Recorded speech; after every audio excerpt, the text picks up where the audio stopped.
Hi and welcome to all the racing enthusiasts out there joining us for this pre-recorded show, which is recorded on Monday early hours for the meeting on Tuesday out at Fairview, where we race on the poly track. As always mentioned, take note of the final declarations, which will be on Tuesday at around about 9 o'clock. But at this point in time, we have Grant Paddock on the line. Nice to have you on the line again, Grant. How are you doing? Morning, Sheldon. Morning, punters. Yeah, all good down this side. Weather a little bit overcast, but nothing spectacular. We've got the poly track tomorrow, so all good for some good racing, and hopefully we can steer the punters in the right direction. Getting straight into race number 1, which is due for 12:30. It'll be the opening leg of the bar pot, where many punters will be looking to banker number 2, C. Giocha, from the 1 draw with Richard Ferree for Alan Greef, who is currently trading at even money. And then we have number 3, Best Intentions. Gavin Smith's got 2 runners that'll be looking to take on C. Giocha with Best Intentions at 7-2.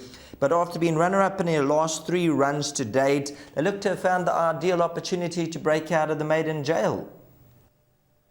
Well, she has tried previously in similar kind of races and hasn't got the job done, but she should definitely be a bipod banker, there's no doubt. C. Giocha.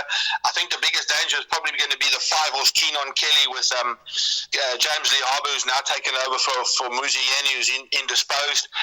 The likes of Best Intentions, she ran on Friday, a half-decent race, and we're going to have to see how she pulls up if she takes her place on Tuesday. And then the Sankofa from the Michelin Yard, I believe that's putting up half-decent work and probably could run into a little bit of money as well. But for me, C. Giocha should be a bipod banker, no problem. There we go. Now, your suggested bet for the day is the place accumulator, which will commence in race number 2. And in the second race, number 2, Fire Chaser, and number 3, Tehran. I see number 2, Fire Chaser, is attracting some support. So firstly, touch on number 2, Fire Chaser, a decent 4th to Concerto last time out.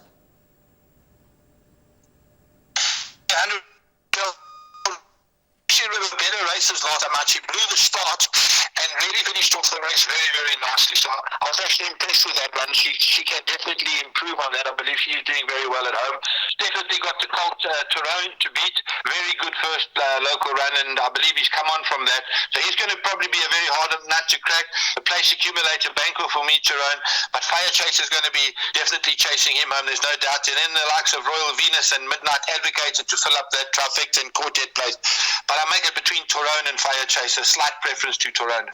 There we go. Tehran, who made the local debut after coming from KwaZulu-Natal, and that's the horse that sets the standard. As we step on the gas and we move on to race number 3, and in the third race, Grant, you've elected to go with 3 runners here, numbers 1, 2, and 5, as far as your place accumulator goes. Yeah, Sheldon, this is a very, very tricky maiden plate. The start of the pick 6, very, very tricky. I've gone for Sky Velocity to win this race. Showed very good run last time out. Sundrop is also holding solid form. Equilibrium, unfortunately, drawn out at 12. The claim will definitely help. But that 12 draw over a mile is a killer on the poly. They're probably going to have to commit and try and get away from them. Venetian Moonlight, a good new horse for the Gavin Smith yard, needs to be watched carefully. Got decent Johannesburg form and surely can be in the money. And so too the 8, the travelling horse from Corne Spies yard, Juliana. So very, very tricky start. I've gone for 1, 5, 2, and 7. And in the pick 6, you're going to have to add the 6 and the 8. That'll take us on to race number 4, Dewford 1410. Having a look at the betting for race number 4, they have number 1, Mary Lamb at 5-2 from around 3-1. Number 2, Turn the Beat Around, is second on the board, 7-2. Along with number 5, Burn Baby Burn, who has ease from 33-10 to 7-2, and number 3, Amazing Colors, is 4-1. Number 4, Gideon's Daughter, is 9-2, and then 11-2 about Zariah. So looking at the betting, it's a congested market in this event. However, number 1, Mary Lamb, Kendall Mini for Alan Greef. I believe you like number 1, Mary Lamb, and you think this could be one of the better bets on the card. Yeah, Sheldon, it is the best bet on the card, there's no doubt. Punters need to have a good look at this filly. It's her 3rd run after a break. She's improved in every start. Very unlucky last time out not to get up. Right kind of a race, novice plate, well weighted. very, very hard horse to beat. Kendall is looked after her the last 2 starts. She's a very quirky filly. That's why he's riding it. And got no complaints. He's actually been riding very well lately. So Mary Lamb, confident selection, banking all bets. The biggest danger, probably Amazing Colours and Turn the Beats around. But very, very strong on Mary Lamb. I think the 5-2 will end up probably being closer to 12-10 race time. Well, on numerous occasions we've said Grand Paddock, when he tells you the price is wrong, the money does come for them and they end up in the winner's enclosure. So from 28-10, 5-2, probably end up around 12-13-10. So you've heard it straight from the horse's mouth, as they say. Let's move on to race number 5, where number 6 Final Edition is your 2-1 favourite, ahead of number 3 Globe Tonic at 33-10. Number 1, Euphoric, he's at 4-1, and then number 8, Legal Thriller, the only other runner in single figures at 7-1. Grant, let's kick off with the Richard Fourie Alan Greef combination, and that is Final Edition, currently trading at 2-1. Is this your first selection? 100%. I think this is the other leg of the Greef double. Being Mary Lamb onto Final Edition. Very good post-maiden run. Just got bobbed a short head in the last stride from a good draw. Richard will have this out in front, there's no doubt. I think the Greef yard is very strong here. They've got Legal Thriller to back Final Edition up. Also a massive runner, that horse, improving 3-year-old. Globe Tonic won a very good race over 1400. Gavin's now stepped him up to the mile. The way he won that 1400, I don't see a problem with him getting the mile. He finished off very strongly. And then Euphoric doesn't know how to run a bad race. Unfortunately, a bad draw and 62 kilograms. He's probably going to push him towards the quartet side of things. But I think those 4 horses will get you through 6, 8, 1 and 3. I don't see any spooks in this one. There we go, no spooks in this event, so it should be straightforward stuff, and hopefully the horses run according to plan. Taking us along to race number 6, where they are betting 7-2 the field. That shows you the open nature of the race. Number 4, Tuscan Gold, Louis Mkotwa for Gavin Smith with the 59 kilograms. The 4-year-old gelding is 7-2. Number 5, Donny T, also for Gavin Smith. In fact, Gavin Smith has the first 3 favourites. Number 5, Donny T and Samanga Kamalo, 7-2. 9-2 about number 1, Life on Mars. And then we go 5-1 about number 3, Whatever Next. That's Richard Fourie and Alan Greef. Looking at race number 6, Grant, you've gone with numbers 1, 4 and 5. And I think the betting tells the tale. Yeah, 100%. I think Gavin Smith should do very well in this race. He's got 3 strong contenders. I've gone for those 3 horses, the 1, 4 and the 5. The dangers, my preference of those 3 is now Life on Mars, definitely with the 2.5 Claymore of James. Solid front runner from a good draw, loves course and distance. And he's definitely beaten better horses than this. He's definitely my first choice. From Donny T, Tuscan Gold. Whatever Next is definitely a runner. He's dropped alarmingly in the ratings, and he found a decent run last time out. I'm not too sure what his best surface is. I don't think he knows himself, but he's with Richard Fourie up. He's got to be a big runner. And one right at the bottom, Timbavati River, put a line through its last run, and he's definitely a horse that needs to be considered for the pick 6. 1, 4, 5, 3, and pick 6, you can add the 10. But Life on Mars, definitely my first selection. That'll take us on to race number 7. And race number 7, this is the non-black time Allo handicap, 1,300 meters.